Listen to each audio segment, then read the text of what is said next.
shadow viewers, and happy holidays to you all. It's your host, Keys Troi. Here's hoping your home is drafty on this cold winter's night, and that the frozen winds have brought you much snow. Oh, wait. I meant the opposite of that. Oh, well, it doesn't matter. Tonight I bring you a new kind of holiday tale. A death tale titled HELLIDAY's Spirits, about a man whose sordid life comes back to haunt him on Christmas Eve. Have you been good this year? Or naughty? Politicians need not think hard about this one. Anyways, get comfy in your pile of snow, or sit in your favorite fireplace. Light a candle and inhale some water as you listen to HELLIDAY Spirits by Keys Troi.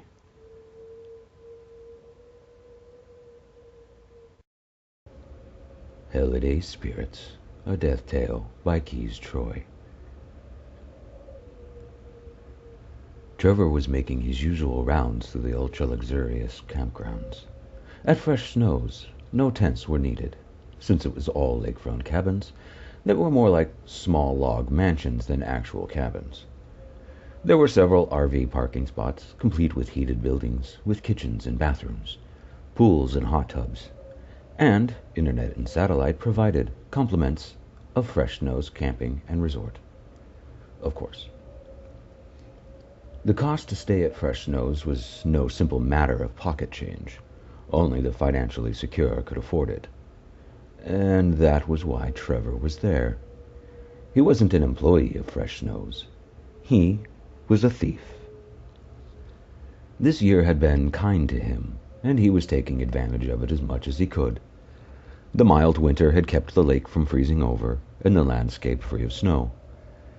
He had his yacht that he'd inherited after his father's death many years ago, coupled with the life raft, as his father called it, which was big enough to hold 8 people and their gear comfortably. In truth, the life raft was actually just another smaller boat. There was a spectacular free Christmas play being put on for all to see at the Icon Theater and Pavilion. It was indeed a really well-done performance. Trevor had gone to see them perform a complete rehearsal the night before, and he'd have gone to see them tonight if it weren't for the fact that all the cabins were empty right now. There was to be free food and an open bar during intermission as well as after the show, so he knew that everyone would be gone for some time. It wasn't something he'd seen before, but he didn't care.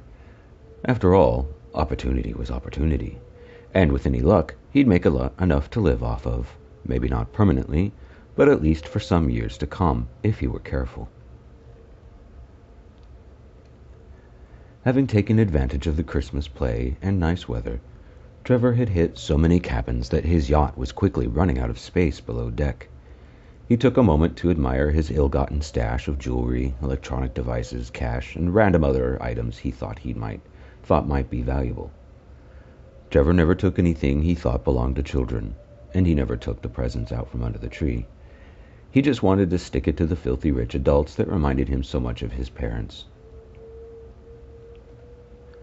Trevor was tired and wanted to return home, but the knowledge remained that he had comfortably enough time to still row back to shore in the raft and hit one last cabin. And he knew just the one he wanted to go to. It was actually the very last cabin in this section and the most secluded.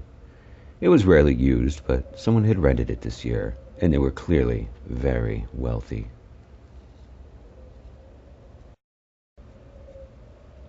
Trevor started the engine and drove down the lake, closer to the last cabin, and wondered if he'd need to use the raft's motor to get back to the yacht, imagining the raft piled high with huge piles of stolen goods. Once close enough, he shut off the yacht's engine and dropped anchor. He stopped momentarily to stare at the cabin before he climbed into the raft to row to shore. The cabin seemed oddly unfamiliar to him. with it being so far off from the others. It was almost as if it hadn't been there before, but he knew that it was. It had been there his whole life. He'd grown up on this lake and knew for a fact that it had been there the entire time. He'd even been inside it before. Thoughts about this cabin swirled around in his head all the way to shore. All the lights were on, and the 2 cars were still parked in the driveway. But this wasn't anything unusual, as many of the vacationers would do this. People just seemed to like leaving the lights on. And as far as transportation was concerned, there were regular shuttle buses that came around. He just knew from experience that it was better to watch a lit cabin for any signs of life. After his initial concerns were dispelled, he dragged the raft partially up the shore, where he crept up to the cabin, stopping briefly to admire the cars parked in front. Though he couldn't identify the make or models, he knew only that one, a silver sedan, had to have been from the 20s or 30s, whereas the other, a black carved panel hearse, was from the 30s or 40s. Clear signs in his eyes that whoever it was that was renting this cabin, they were clearly very well off to be driving around these expensive very expensive cars, and they were likely very eccentric. He wanted to have the silver one, but knew better than to steal a car. What good would a stolen vehicle be to him, especially such an obvious one? He'd never be able to drive it. He'd be caught and lose everything, not to mention he had nowhere to stash it safely. So he merely admired the vehicles momentarily and then continued. He inspected the cabin's exterior, being careful to remain in the shadows. He ventured close enough to gaze through the windows, as once again his concern about potential persons within needed to be quieted. After exploring the entire visible area, he made his way to the front door. One last test in the form of an adolescent game, played in this case not as a prank, but as a thief's tool in which to see if someone was indeed home. He had to be sure. Normally, he didn't feel so convinced that there was someone there, despite the evidence to the contrary. Trevor crept as quietly as the boards on the porch would allow, fearing and almost expecting the door to suddenly swing open and someone burst out through the threshold and attack him. His heart pounded as he reached out a tense but steady hand and rang the doorbell. In a sudden release of that tension, the instant his finger left the button, he bolted away in just a few giant leaps, and he was off the porch and hiding behind a nearby shrub. He couldn't understand why he felt so trepidatious. This had never happened to him. He'd begun considering the merits of abandoning this last quest and returning to his spoils. But the longer he waited, the longer the silence, the still shut door mocking him, and the lack of visible motion within the cabin kept him from making good on this urge to retreat. Finally, after waiting for what felt like hours, but was only a mere 2 minutes, a measure proven by the many collected timepieces strapped to his wrists, Trevor made his final decision. He stood up, forcing himself to at least act like his usual confident self, and he marched, heart still pounding, up to the door. Experience taught him that many of these people would willingly leave their doors unlocked when they feel they're in a safe place, and Fresh Snows boasted itself as the safest luxury campground there is. With that, he reached out and grabbed the old lever-style doorknob and pulled down. The door gracefully opened without so much as a creak coming from its faux antique hinges. His eyes darted around and his ears searched desperately for any sign of another person as he slithered his way into the cabin. This was strange. He'd been in this cabin before, but now the interior was completely different. Where there was once an elegant spiral staircase leading up to the second floor of the cabin, was now a spiral staircase that twisted sharply and whirled around the interior until it met with the top of the cabin itself. It went up and angled sideways from where it met the floor, so that it looked more like a spring bent onto its side, and continued like this for almost the entire perimeter of the first floor, which was also now one giant room. The fireplace, once centered in the middle of the living room wall, now sat in the middle of the first floor, and the chimney stack twisted and winded its way around the demented staircase. The flames within the fireplace traveled up and along the chimney, the flames showing through jagged and illogical cracks. The flames, seemingly unaffected by gravity, moved along the entire chimney, with up being whichever way the chimney pointed. It was intensely hot in there, but yet there was a frigid draft cutting through that nearly froze his sweat to his skin. As he got closer to the staircase, he noticed something else strange about it. It was moving. The way that heat waves in the air distort the image of something distant, but this was actually how it was moving. He placed his hand on the banister.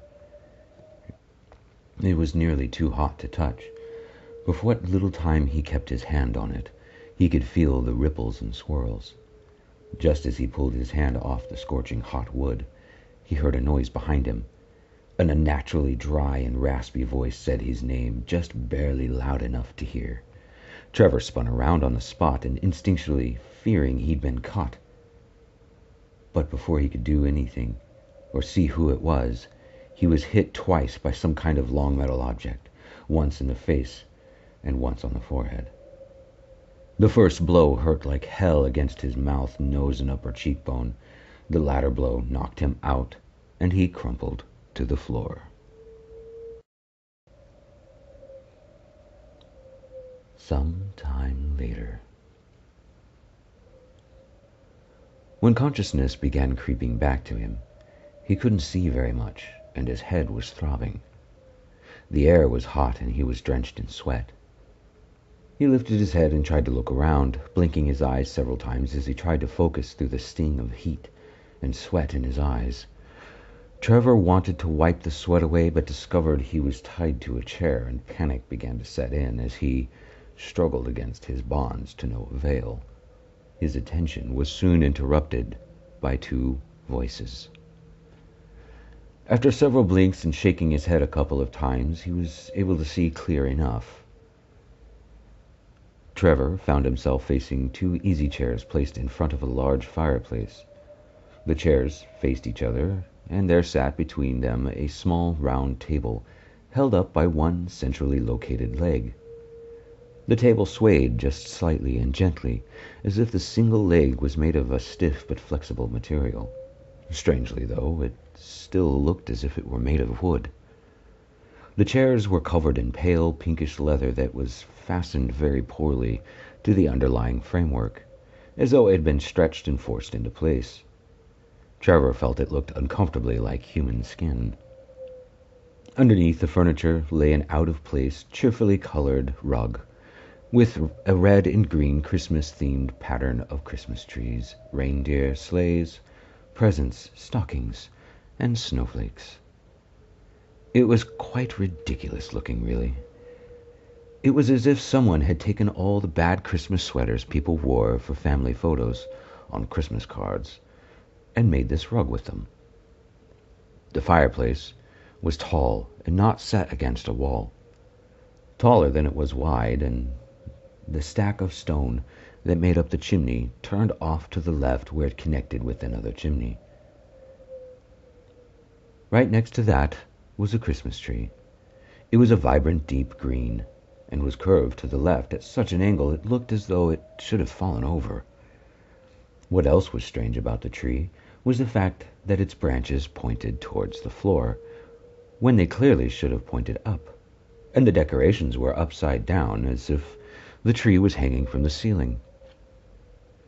Trevor also noticed one other peculiar fact about the decorations on the tree. The typical green wire of string lights didn't have bulbs glowing pleasantly as usual, nor the traditional green wire for that matter. Instead, there was thin piping that hung like wire would, and every 6 or so inches was a spout that spat out a flame, with each flame a different color matching those found normally on a string of lights. The small flames seemed to also ignore gravity as they pointed in varying random directions. The ornaments hanging from their thin metal hooks also glowed, as each one had several specks of light flitting about within that matched the color of the ornament they were in. Trevor began to wonder if he'd received some kind of brain damage based on what he was seeing, or if he'd been drugged. "Ah, he's awake," said a man's voice. It was deep and smooth and sounded nothing like the other voice he'd heard. Trevor looked around but couldn't see the man. "Hey, down here, comrade," the voice said cheerfully, and Trevor lifted his head with some painful difficulty. Under normal circumstances, he should have seen a man peering down at him from a second-floor banister, but this wasn't a normal circumstance. Instead, he saw a man and a woman standing on the first floor at the base of the twisting spiral staircase. It was then he realized that not only was all of this real, but that he was still inside this strange cabin, and he was now the prisoner of these two strange people. The strangeness was made worse by the realization that he was, in fact, seated on the ceiling, staring up, or rather down, at them on the ground floor. He took a moment to survey the rest of the cabin's interior. It was like someone had taken the cabin apart, wall by wall, room by room, and rearranged everything so that it all fit into 6 equally sized squares, and then made one large box out of it, with everything on the inside. The spiral staircase, despite winding randomly through the space within this cube, connected to only the first floor and the ceiling. The 4 outer walls were complete with all the bedrooms, bathrooms, and kitchen, with the windows placed seemingly at random in what is now the floors. Everything was covered in demented yet cheerful Christmas decorations, and everything was lit up with the glow of great fires that weren't physically there. Gravity, as it would seem, was suggestive, and would have no specific point of origin for which to fall.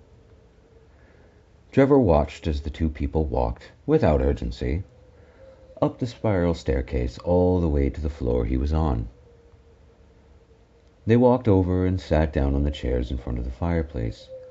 The man was tall and thin, with a slightly receded hairline, a thin curled-up mustache, and a small pointed goatee. All of his hair was already a silvery gray, despite looking to be only in his early 40s at the oldest.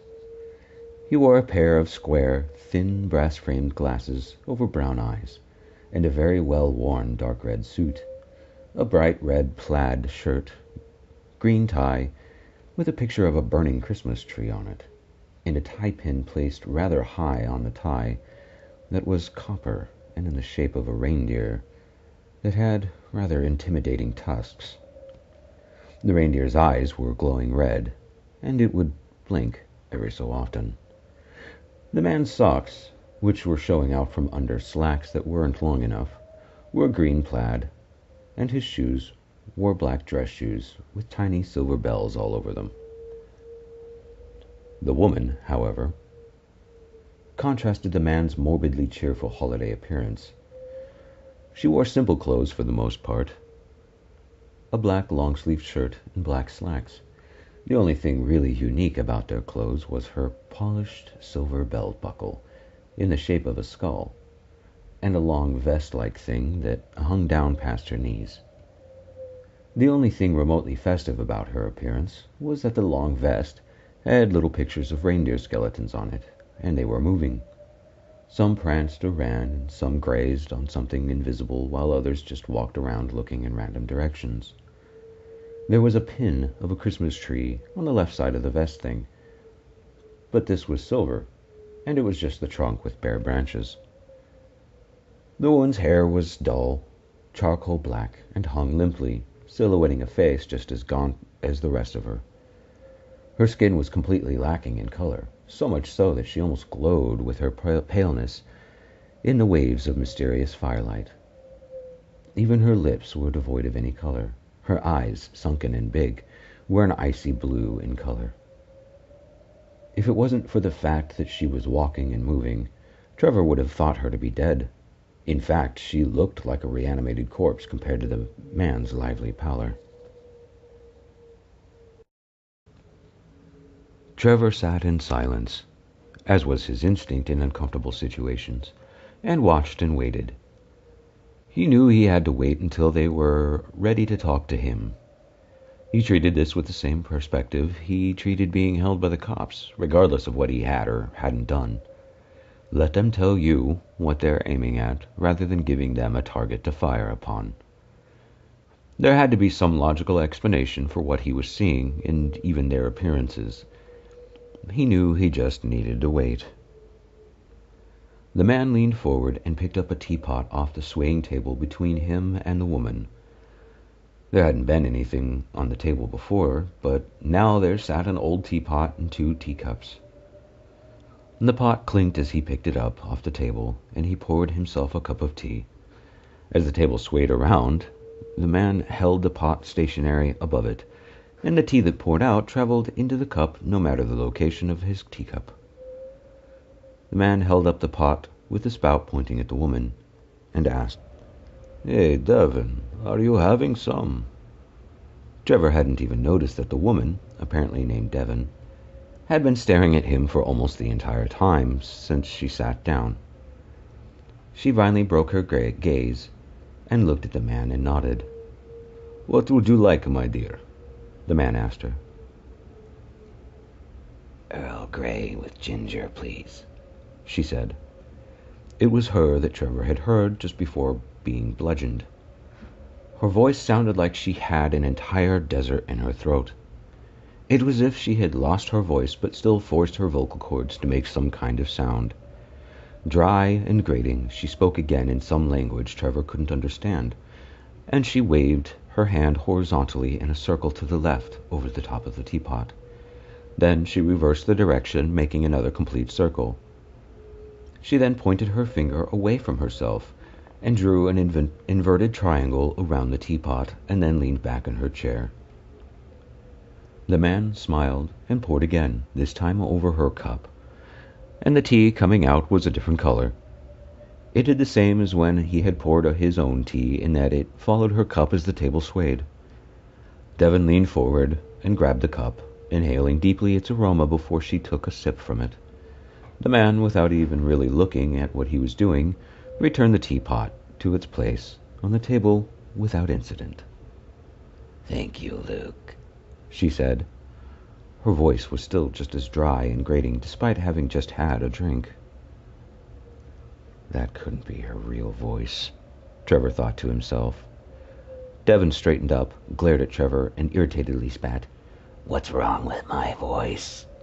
Shocked, Trevor tried to speak, but found that his lips wouldn't part from each other. He began to feel panic, being unable to move and unable to speak, but stopped struggling when he heard Luke clear his throat. "Don't bother, comrade. You won't be able to speak here," Luke said. "And there's nothing wrong with Devon's voice. I rather like it. I find it soothing." Luke looked at her and smiled. "Thank you, Luke," Devon said, and took another drink of her tea. Her expression didn't change, or rather, it hadn't changed at all this whole time. Luke leaned back in his chair, took another drink, and sighed with a smile. "We've had lots of fun here, in this little community, haven't we, my dear?" he said. Devon lowered the cup from her mouth and replied, saying, "Yes, we have." "I know you were busy with the retirement home," Luke said between sips. "And you with all the teenagers and weekend Satanists," Devon said, making Luke laugh. "Oh, and we were both busy with that massive pile-up on the highway," Luke said. "That was years ago." "There was that whole fiasco with the man who'd been attacked by someone trying to rob the cabin." "Yes, he'd been hit twice. Once on the forehead and once on the face," Devon said, and took a sip of her tea. "That was a close call. A strange and tedious mess to clean up." That wasn't as bad as that apartment fire, Luke said, causing Devon to stop, with her cup just inches away from her mouth. That was a difficult week for me, Devon said as she lowered her cup into her lap and stared down at it. Despite having made no physical movement to her face, she almost looked sad. Luke sat up after he'd taken another drink of his tea. My apologies, my dear. I am sorry, Luke said sincerely. He placed the cup back on the table and said, I think... He paused and looked at Trevor out of the corner of his eyes, while still facing Devon before continued. It's time we'd get to the point of all of this. I'm ready to get back to a much-deserved vacation, he said. Devon nodded and placed her tea back on the table before turning in her seat. Yes, she said, looking at Trevor. I think we should be direct to the point. Don't you agree, Trevor? How did she know my name? Trevor thought. I don't even have any kind of ID on me. Oh, we know who you are, Luke said, sitting forward in his seat. Trevor, not really knowing how to react to this, ignored the oddity of his situation and decided to roll with it, or at least to the best of his ability, considering his circumstances. Well, then you have me at a disadvantage, as I'm not psychic, he thought. Luke laughed at this and said jovially, This much is obvious, before laughing again. His reaction seemed a bit overly dramatic to Trevor. If you were, then none of this would have happened, Devon said in a tone just as monotone as her grim demeanor. I know you've heard our names, and we aren't oblivious to your unspoken questions. So let us explain to you what has happened that led to this particular juncture, Luke said, smiling. He contrasted Devon in his speech and overall countenance. We've been here at this lake since your birth. We've been through every tragedy and devastation in this area, she said. I'm Devon, and I'm dead. I'm Luke, and I'm also dead. We aren't the ghosts of Christmas. But I'm what you could call a demon, if you like. We're not actually sure what we are, Luke said. I'm a death, Devon said. We watch and affect, cause to be saved, and cause to be lost, they said, eerily, in an eerie way that gave Trevor a chill down his spine. It was almost a relief, considering how hot and soaked with sweat he was. I stopped your father from actually hitting you, Luke said, leering at Trevor and smiling ominously. His teeth had changed, and they were now long, perfectly aligned fangs. I stopped your mother from actually killing you, Devon said. She wasn't smiling, but her eyes were now a pale gray, and the skin around her eyes had begun turning darker gray as well. We stopped them. Each and every time, they said again, speaking in unison. I was there when your mother slipped in the tub and hit her head, but she didn't knock over a candle, Luke said. His exuberant air suddenly diminished, and he became very angry looking. I knocked them over, all of them. I rolled them across the floor to the curtains and to the towels, to the cabinets, and even the toilet paper. Everything flammable. Luke's appearance changed again. This time his skin had begun to darken to a pale red, as if he was blushing all over. His goatee had grown longer and was beginning to curl up and away from his chest. I pushed your father off the boat. It wasn't hard. He had slipped, and he did hit his head, but I pushed him into the water and held him under the surface, Devon said. Her eyes were now completely gray and without pupils. Her skin was now looking bluish-gray in places and even darker in others. She looked like she was a corpse rotting at an accelerated rate. Trevor's throat was sore from the heat, and his mouth was dry.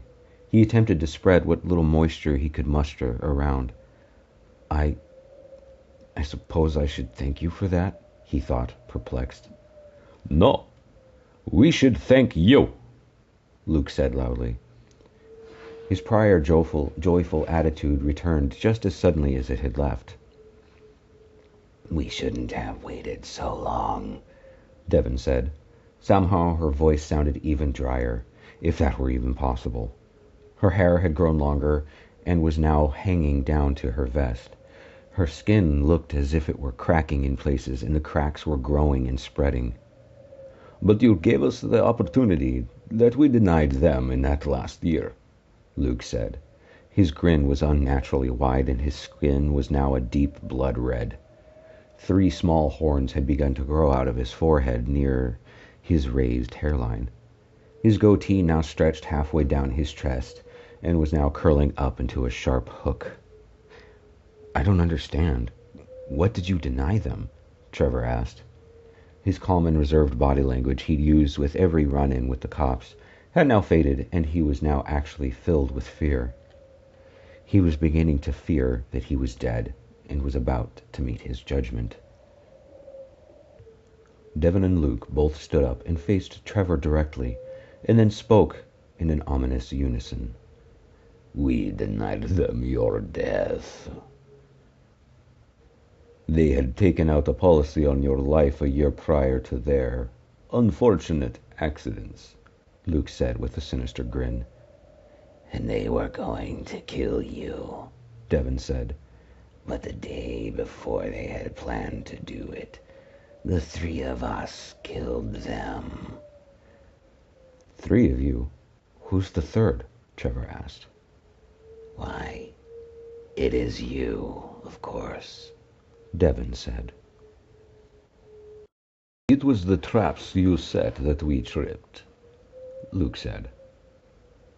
It was true. Trevor was the 3rd factor in his parents' death. He had created slick spots on his father's yacht after waxing it, and he'd slipped sleeping pills into his mother's wine. The police suspected you, Devon said. But they decided that your father had panicked when he saw the house on fire, Luke said. And their deaths were ruled as coincidental accidents. We convinced them of this. Now it's time for you to find out why we brought you here, Devon said. Devon and Luke walked closer to him, their appearances changing further. Luke's horns were over 2 feet long and arcing far above his head. His eyes had turned a sickly, reflective yellow with glowing red dots for pupils. The picture of the burning Christmas tree was now emitting actual flames, and his reindeer tie-pin was now a reindeer-headed person dancing in circles around the flaming tree. Devon's eyes looked black. No, they weren't black. They were gone. They were now empty black sockets. Her skin now looked like ash, and the cracks were charred lines of burnt flesh. The cracks in her skin smoldered and glowed. Black smoke plumed out with each breath she took. Her hair had combined with the vest thing and was now a hood on a sleeveless cloak. The silver skull that had been her belt buckle was now an actual skull about the size of a baby's skull that had a chain running through it that wrapped around her waist. Fear filled Trevor, seeing them as they truly were, and he couldn't help but wonder what they were and what was about to happen. We told you, Luke said. I'm a demon, a price for the life I lived, the life I can't remember. I'm a death. All I know is that I died by fire, and that I didn't die alone, she said, as she looked down and cradled the small skull carefully in her hands. Luke placed a comforting hand on her shoulder. We don't know why we were sent to take care of you, Luke said. He was smiling, but his smile looked forced. His eyes, however, looked lost and sad. Devon looked back up to Trevor, soot-filled tears dripping from the depths of her eyeless sockets. But we did what we must for you. The universe governs our options and outcomes. she said as the tears evaporated away. Our actions govern the universe, Luke said.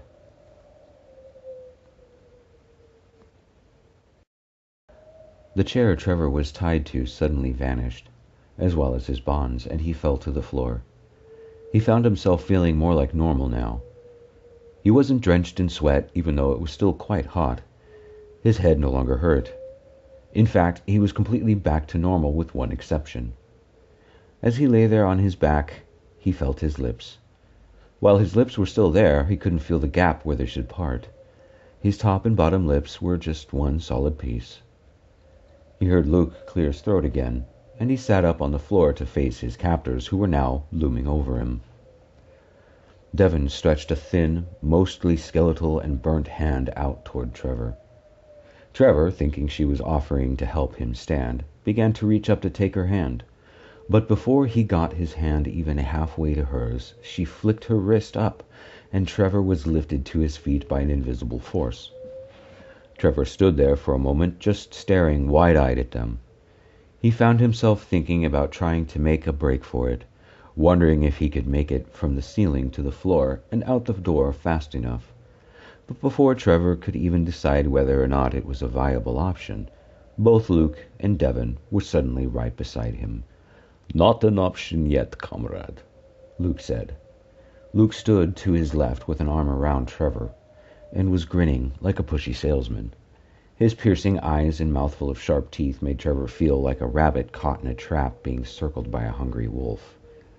Devon stood right in front, just inches from his face. He could see every detail in vivid, horrific definition of her scorched flesh and the dark depths of her empty eye sockets, which seemed to be void of nothing but the sadness of endings. Trevor had the sensation of being pulled into her eyes, and a cold emptiness welled up inside him as he began to feel like he was falling. Disorientation and weakness was overtaking him. Just as he felt like he was about to pass out and collapse, Devon suddenly stepped back and held out a present in front of her. Normality rushed back to Trevor's conscious state. "We have a gift for you," Devon said. She lifted up the box, and it folded open on its own, revealing itself to be empty. "But it comes with one simple rule," Luke said. Luke reached into his pocket and pulled out a large gold coin. He held it up for Trevor to see, turning it around several times, and then held it out, balancing it perfectly on the tip of his finger as the coin began to spin on its own. Luke suddenly pulled his hand away from the coin, which spun in the air for a second before Luke caught it in his hand. He held his fist out over the open box, and when he opened his hand, a countless number of gold coins began falling from his palm, so many that it should have filled the box, but they vanished into its depths within. "You must follow this rule without question," Devon said. Devon lifted her free hand above the box and opened it to reveal a pile of jewels, gemstones, and trinkets all in a pile in her palm. She tilted her hand, and they rolled off her palm and into the box. However, for every single trinket that left her hand, dozens more fell into the box. Just like the coins, it should have filled the box but simply disappeared inside. Once she was done, the box closed on its own, and she handed it to Luke. Luke, in turn, held it up in front of Trevor for him to take. Trevor reached out and took hold of the present and stared at it in confusion as Luke stepped away from Trevor. Luke and Devon turned around and crossed back to where the swaying table was. When they turned around, they looked like they had before when he'd first seen them. "When you leave, you will be back in the world of the living," Devon said. Her haunting, icy blue eyes bored uncomfortably into him, but were a welcome sight compared to the emptiness of the sockets. "When you leave, you will have everything you need," Luke said. Just seeing him without the horns and fangs was calming enough by themselves. "But you must follow the one rule," Devon said. Trevor stepped forward and tried to speak, but was reminded that he couldn't use his mouth. He took a deep breath and thought, what is the rule? Do not open the box until you leave this place, Luke and Devon said. With that, Luke and Devon returned to their chairs and poured more tea. Trevor watched them for a minute.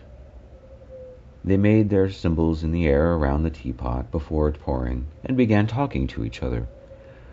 Their voices sounded distant and muffled, even their image began to blur.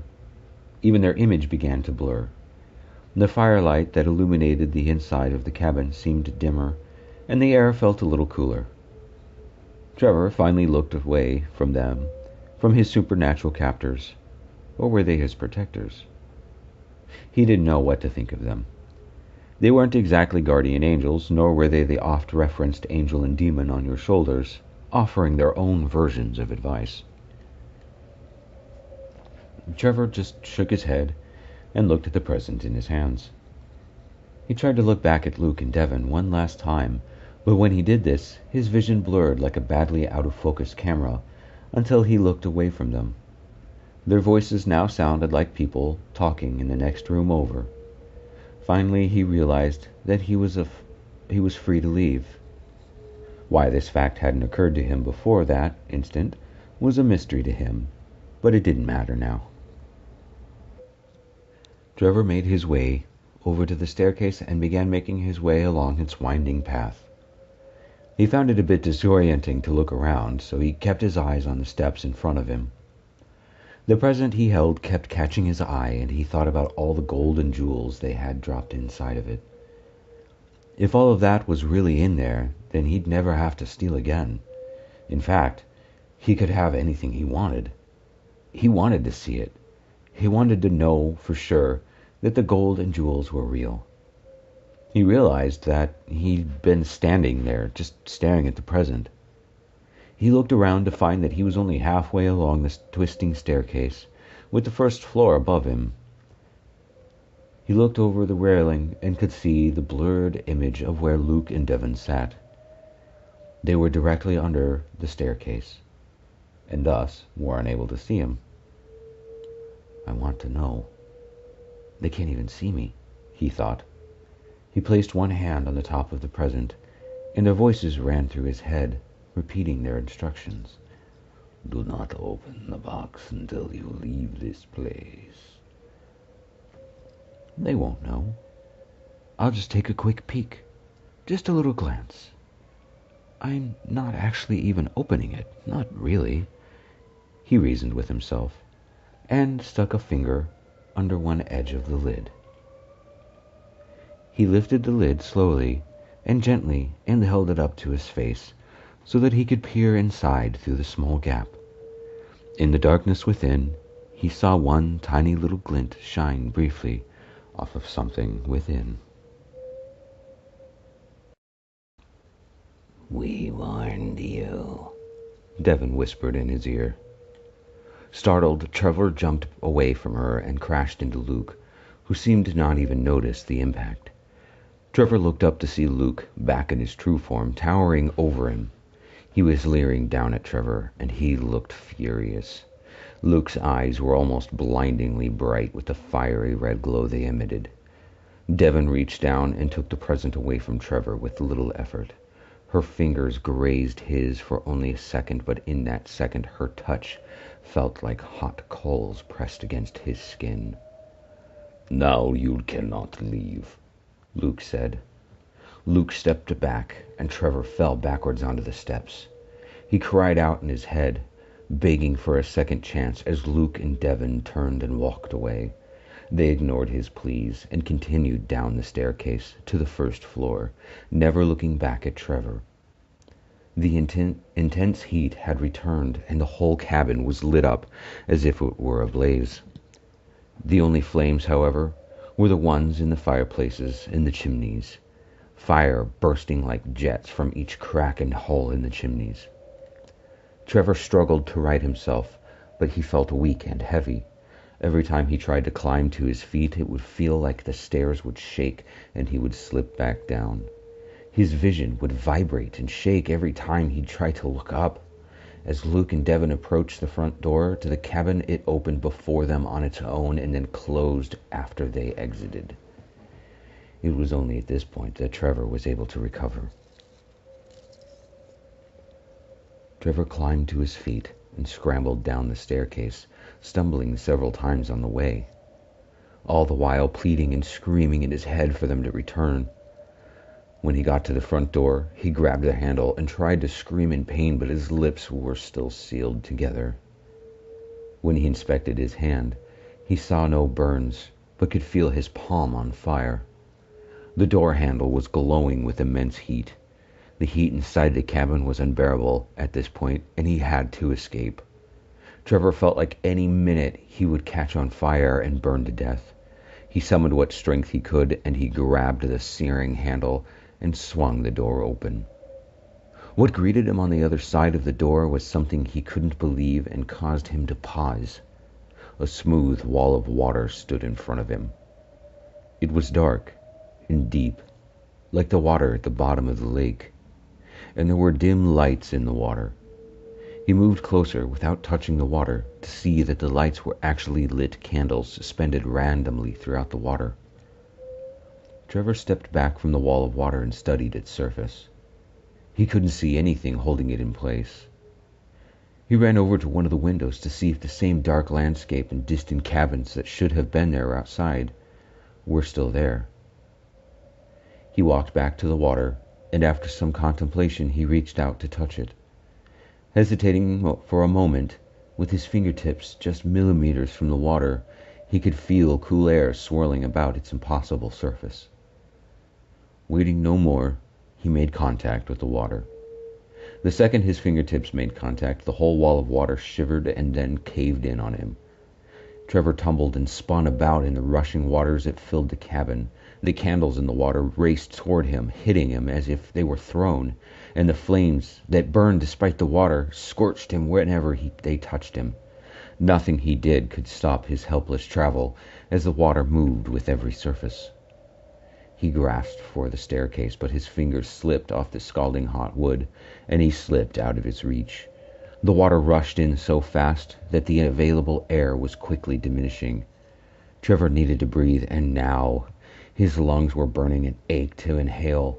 Absolute panic gripped him as he was wheeled around and found the current rushing him towards the banister once again. He collided with it, sucking in water through his nostrils, making everything burn and sting. As the last empty space was filled with water, his consciousness fading, Trevor, knowing he was dying, found himself floating, like the candles were, in the dark, murky water inside the cabin.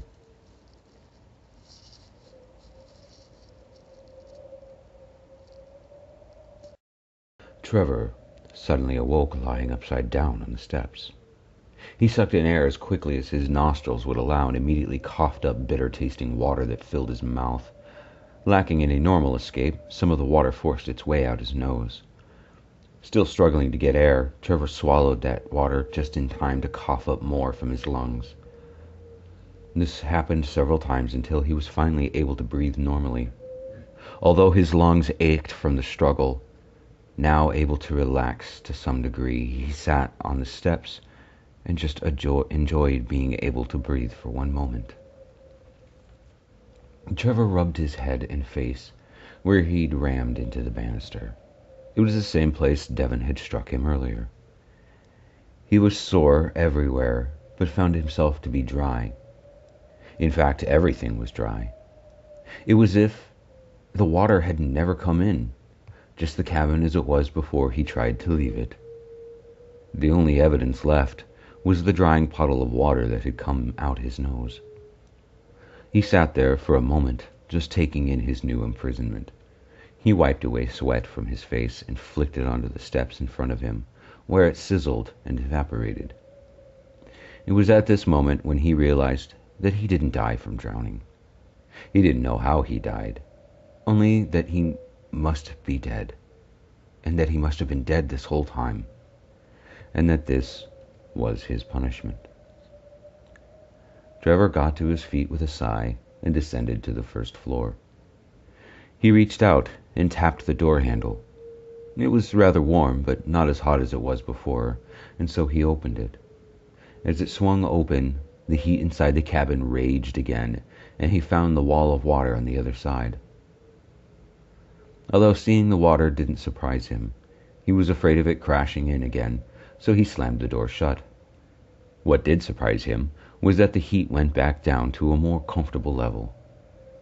Just to test this new thing, he opened the door again, just an inch, and the heat flared. He closed the door, and the heat lowered. He nodded his head in acknowledgement of this new fact, and moved over to the same window he'd looked out of before to inspect it. He saw the same cheerfully lit Christmas scene he saw before, and knew that it was what was really outside the cabin. He unlatched the window and opened it just a few inches, only to discover that where it was open was another wall of water. Trevor could see the candles there too. He looked through the glass to see the Christmas scene again, and sighed again as he shut the window. No matter what he tried, every possible exit was met with water, and the candles whose flames could not be extinguished. Trevor felt tired and looked around for a possible place to rest. Seeing one of the bedrooms on the wall just above him, he wondered if it was possible to get to it despite its current location. He tried everything he could think of, from jumping up to it to trying to leap off the stairs. Nothing worked. He went back to the place he'd started from by the window and leaned against the wall next to it. He was exhausted and just wanted to sleep. The heat was beginning to get to him, and he was feeling dizzy. Tears welled up in his eyes as he thought about his situation. He must be in his hell, trapped inside one of the many cabins he'd broken into. Trevor began screaming, his nostrils burning from the dry air, and kicking and flailing, getting entangled in some garland that was around the window. He put his hands over his face and sobbed into the silvery garland. When he pulled his hands away, he was startled to find himself halfway up the wall that the bed was on. He didn't know how he'd done it, but he didn't waste a moment, and he scrambled on all fours over to the bed and climbed into it. It was cool under the blankets. Using a blanket, he wiped away his tears and some snot from his nose. The blanket itself was cold. He pulled the blankets over his head to hide himself from the disorienting location of the bed, and a few seconds later, he was asleep. When Trevor awoke, he didn't know how much time had passed, but he was freezing.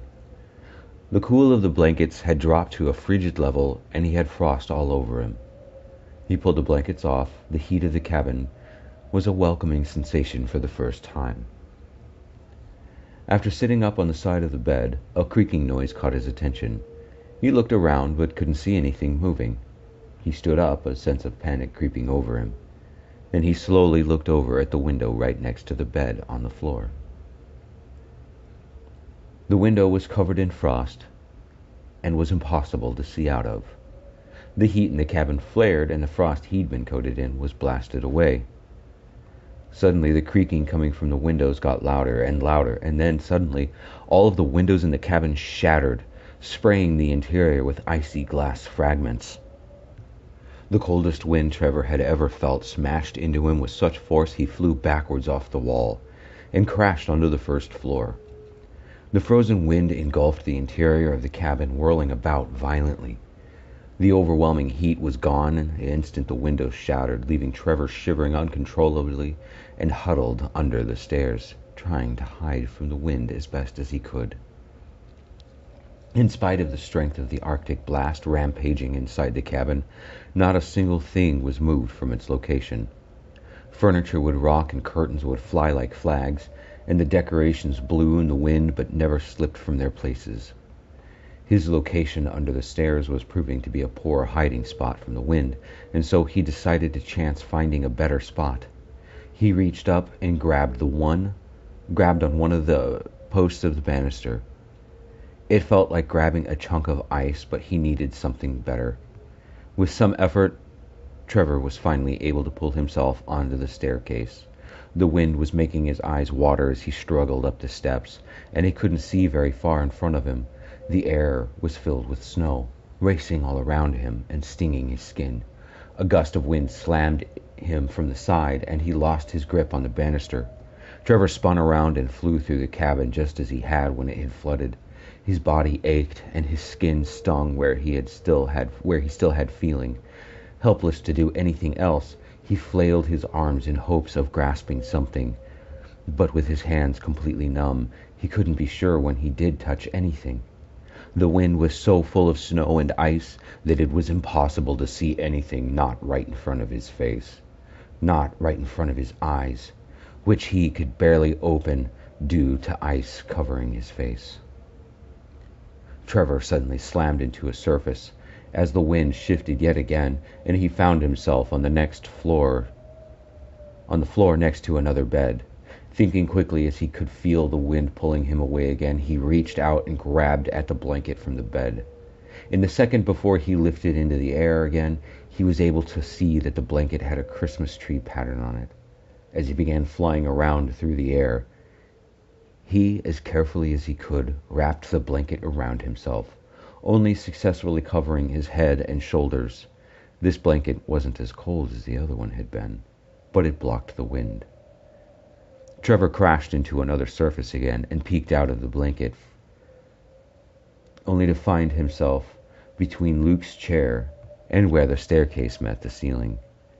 He rushed over and once again hid under the stairs, this time wrapping himself completely in the blanket. Trevor couldn't tell how much time had gone by, but the blanket was beginning to warm up. It warmed up to the point that he was able to fall back asleep again, even with a blizzard raging around inside his prison. Trevor awoke because the blanket was generating so much heat that he was soaked in sweat again. He pulled the blanket off and crawled out from under the stairs. The interior of the cabin was covered in inches of snow and ice. The wind had died down to a mere breeze. The fire was gone from the fireplaces and the chimneys. Only the little flames on the Christmas tree still burned. Trevor stood staring at it for a moment, and in that moment, that ice-covered tree with its frozen decorations, which were still glowing, and the brightly colored flame lights, it had become the most beautiful thing he'd ever seen. He felt happy for the first time in a long time. Part of him wished that it would stay like this forever. He pulled his eyes away from the tree and looked at the interior, which glistened like everything was coated in tiny diamonds. A breeze blew in from a window, and he walked over to it and peered out. The window was still technically shut, but the glass was still broken out of the frame. Outside was a flat, barren wasteland of ice and darkness. He slid the window up just an inch and found the water still there. He stuck his hand out through the broken window and felt only cold air. The absurdity of it all made him laugh. He closed the window and stared out at the window again. The breeze suddenly stopped, and he could hear a distant rumble. He strained his eyes as best as he could, and even cupped his hands around his face in an attempt to see better. It was just too dark, but the sound was getting louder, and air came blowing in through the window. He could recognize the smell, and backed away from the window, shaking his head. Fear crept back into him, driving out the happiness and joy he had been enjoying. Trevor could now see distant specks of light moving closer and closer outside. The front door swung open on its own, and he knew what was coming. A second later, water rushed in, just as it had when he'd tried to leave. Just like before, the cabin flooded with candle-filled lake water, and he was drowned again. When he woke, he found the cabin filled with heat and the mysterious firelight as before. The whole cycle repeated itself as if it was day and night, but he couldn't tell if it were actually a full day.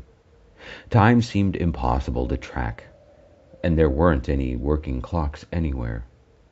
Even the watches he'd stolen would show random and different times each and every time he looked. Time just slipped away, burning, freezing, and drowning. A few minutes of icy peace with the twisted Christmas tree. He felt like days had gone by, and then months. He gave up trying to figure out how much time went by. Years, and then decades. Trevor couldn't tell. As time passed, he slept less, and even stopped sleeping altogether at some point. His eyes never closed, not even to blink, and they burned and ached with every glance.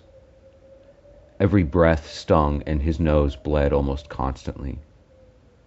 Every joint and bone in his body throbbed with pain. He even stopped using the blankets and simply endured the torment that the cabin put him through. The only thing he ever looked forward to was that one moment of icy peace with the Christmas tree. He went through periods where he ran around the cabin screaming until his voice wouldn't work and he could taste blood in his mouth.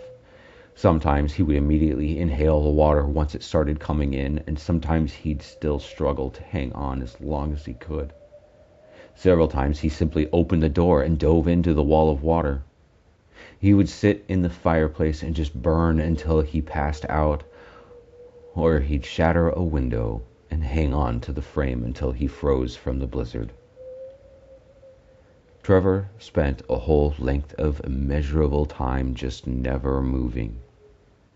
This was his existence, burning, freezing, and drowning.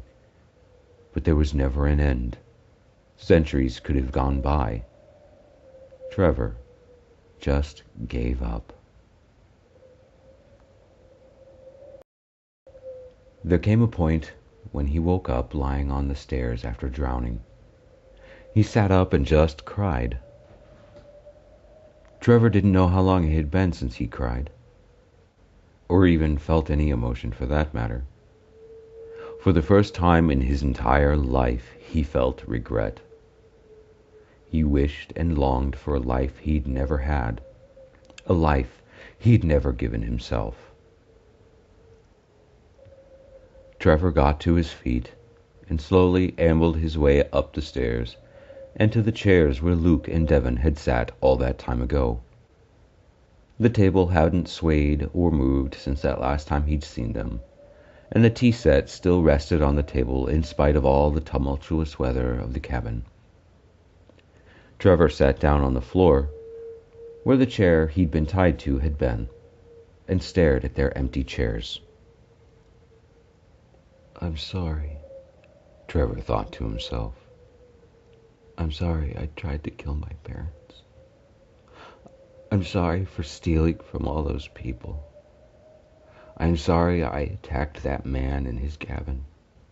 I didn't know he was going to be there. I panicked. Still, I'm sorry for doing it." He rubbed his forehead and face, where he'd been hit repeatedly throughout this time in the cabin. It was the same place he'd hit the man with his flashlight. Trevor looked back to the empty chairs in front of him and actually tried to speak aloud. "I'm sorry I didn't listen to you."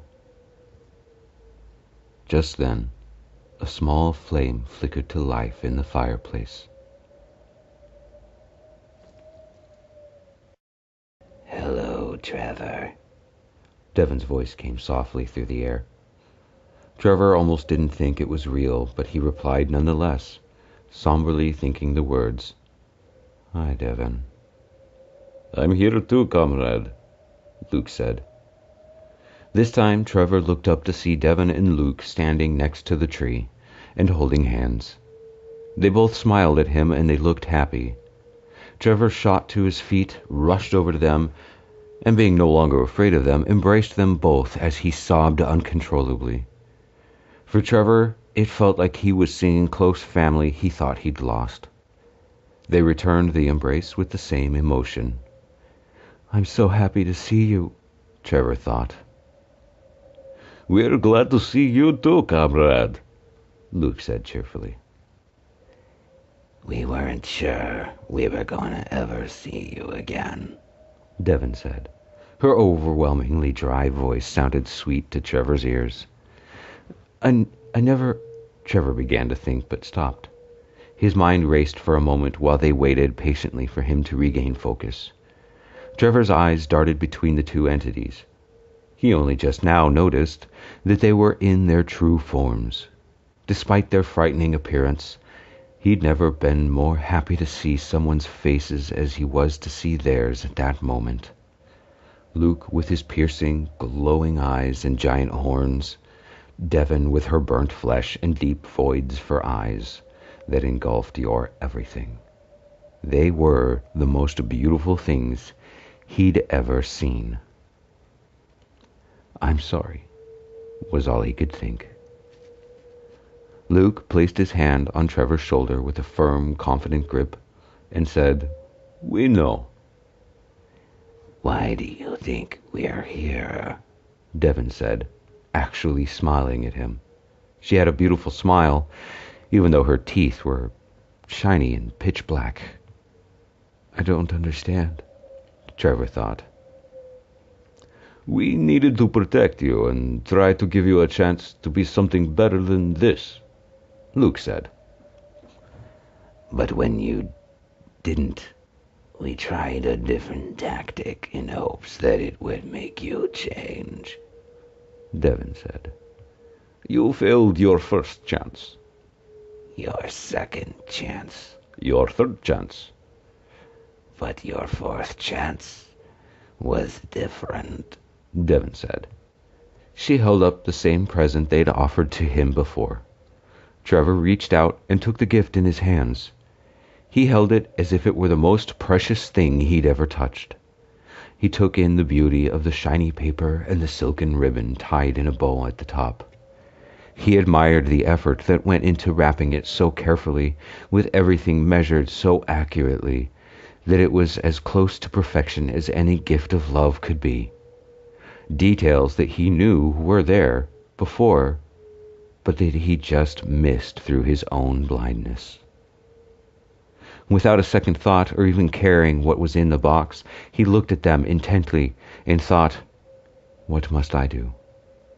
"The same rule applies now as to before," Luke said.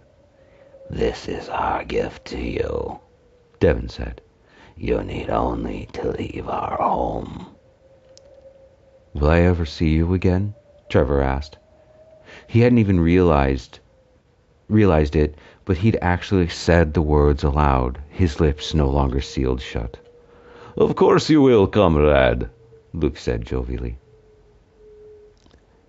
"We're with you for your life. After that, well, the universe will tell us then," Devon said. "Thank you," Trevor said. He gave them both a hug and said goodbye before he walked away. He began his descent down the stairs from the ceiling to the first floor. When he reached the same place he'd been when he'd opened the gift before, he paused. He turned around and looked over the twisted banister so that he could face them one last time, and he said, "Merry Christmas." "Merry Christmas." "Merry Christmas," they replied. Trevor continued his descent to the first floor, approaching the front door and pulling it open. The handle wasn't hot. It wasn't even warm. No wall of water was there to greet him as it had so many times before. Instead, there was the same familiar landscape he'd grown up seeing. The lake reflected many brilliant Christmas lights off all the buildings surrounding it. The sky was clear and filled with stars, and in the distance came soft music as if it were a gentle breeze. He checked the time on the many watches he wore and found that it had the centuries. Found out that He checked the time on the many watches he wore and found that the centuries he had spent inside the cabin had passed in only seconds. Trevor climbed down the steps on the porch and sat on the last one. He placed the box on his lap and pondered it for a time. He found himself not caring about the jewels or gold. He had his life back.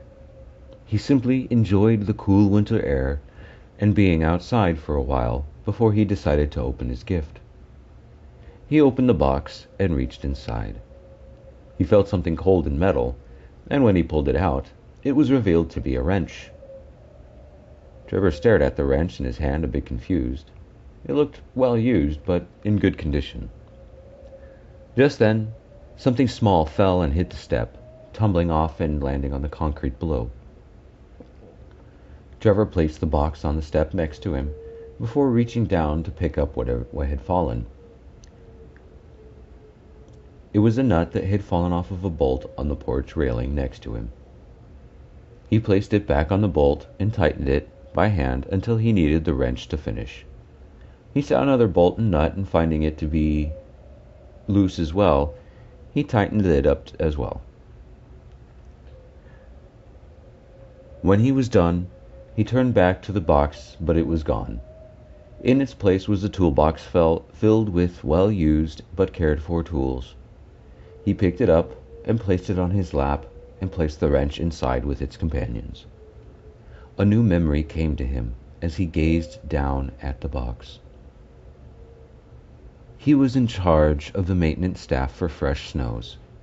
Actually, he was the supervisor for the whole team of maintenance staff. It was then he realized that he didn't have his life back. Trevor had a new life. And even though it had the same horrible beginnings as his old life, he had taken a different path. His parents had still died in almost the same way, but Trevor wasn't even a suspect, as he was at work and surrounded by half a dozen people. In this new life, he hadn't tried to set traps to kill them. They had simply had their own accidents. The same accidents. Thank you. Thank you so much, Trevor thought. He wondered if they could still hear his thoughts, but figured that it didn't matter because they already knew. He closed the toolbox and just held it as he took in the beauty of the Christmas Eve night.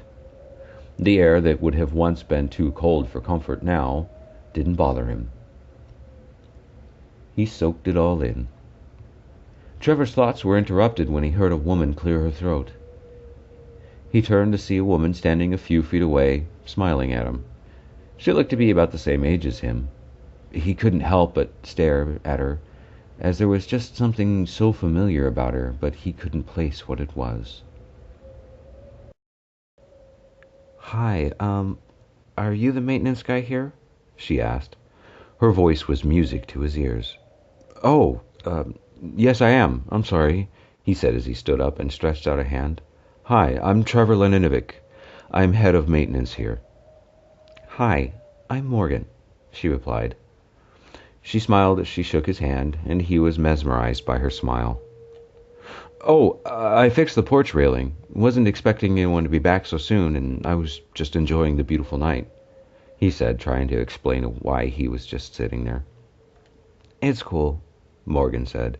"It is a beautiful night." "Is the Christmas play over with?" he asked. No. My necklace broke, and I didn't want to lose it. I was bringing it back to put it with the rest of my stuff until I can get it fixed," Morgan explained. "Well, how'd it break? Maybe I can fix it," he offered happily. "The clasp got bent out, and now it won't stay closed. I'm terrified of losing it," she said, and handed it to him. Trevor took the small silvery chain with a locket dangling from it and examined the clasp. Just as she had said, it was bent open, but he knew what to do. "I can fix this for you right now," he said, and dug into his toolbox until he pulled out a small set of coated pliers. Carefully, he bent the hook back into shape. He tested it a couple of times and then handed it back to her. "Here you go." You'll need a new clasp soon, but this'll keep it for now, he said. Oh my God, thank you, she said and hugged him. Trevor blushed as he returned her hug and said, I'm glad I could help. You have no idea how much this means to me, Morgan said. Family heirloom? He asked. No, it's the only picture I have of my older sister, Morgan said as she opened up the locket. She died 15 years ago tonight. Oh, I'm sorry, Trevor said. Mind if I ask what happened? Morgan stared down at the picture inside the locket for a second in silence.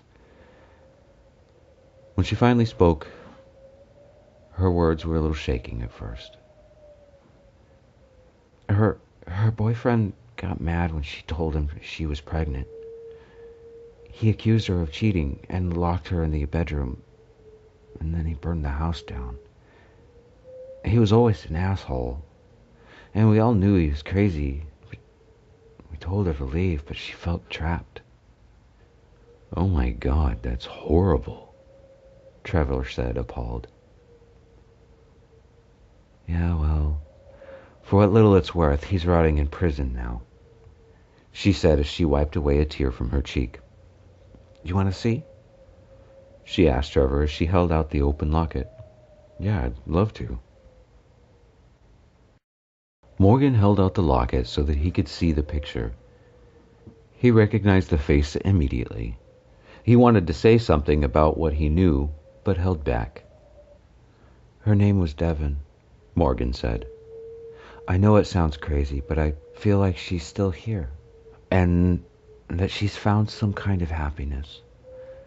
Trevor looked up at Morgan and saw Luke and Devon holding each other and standing behind Morgan. Devon smiled at him as Luke held up a finger to his lips to signify to Trevor to not say anything. A second later, they both faded away. Trevor smiled at Morgan and reassuringly said, I don't think it sounds crazy. I believe that if you feel that way, there must be a good reason. Morgan returned the smile and said, Thank you. She closed the locket and put the necklace back on and tucked it inside her shirt. Trevor closed his toolbox and picked it up. He began to walk away, wishing her a good night, when she stopped him, placing a hand on his arm. This is just my brother's cabin. He rents one every year when he comes to visit. I still live in town. Do you live here? Morgan asked. Trevor looked out towards the lake. The life raft was tied to the dock, and off in the distance he could see the yacht floating in the lake. He pointed to it and said, You see that yacht out there? That's where I live. I mean, I do have a house, but I stay on the lake most of the time. That's really cool. Would you like to hang out sometime? Maybe get a coffee? Morgan asked and smiled, mesmerizing him once again. Trying to contain his excitement, he replied with a big smile and said, I'd like that very much, thank you.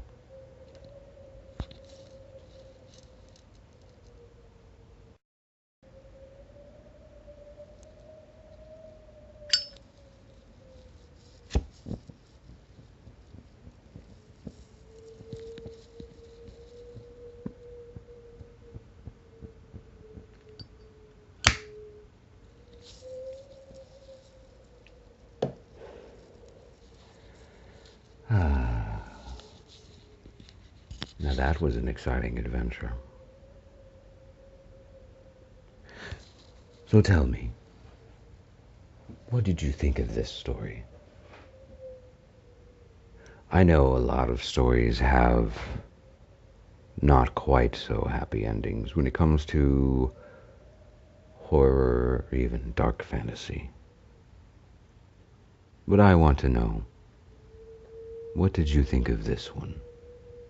In this holiday season, it doesn't matter what your beliefs are. Winter is dawning upon us all, and like all our ancestors, this time of year meant both celebration and preparation, and appreciating those in your life. So whatever you believe, Happy holidays. May you be safe and warm during this winter's beginnings.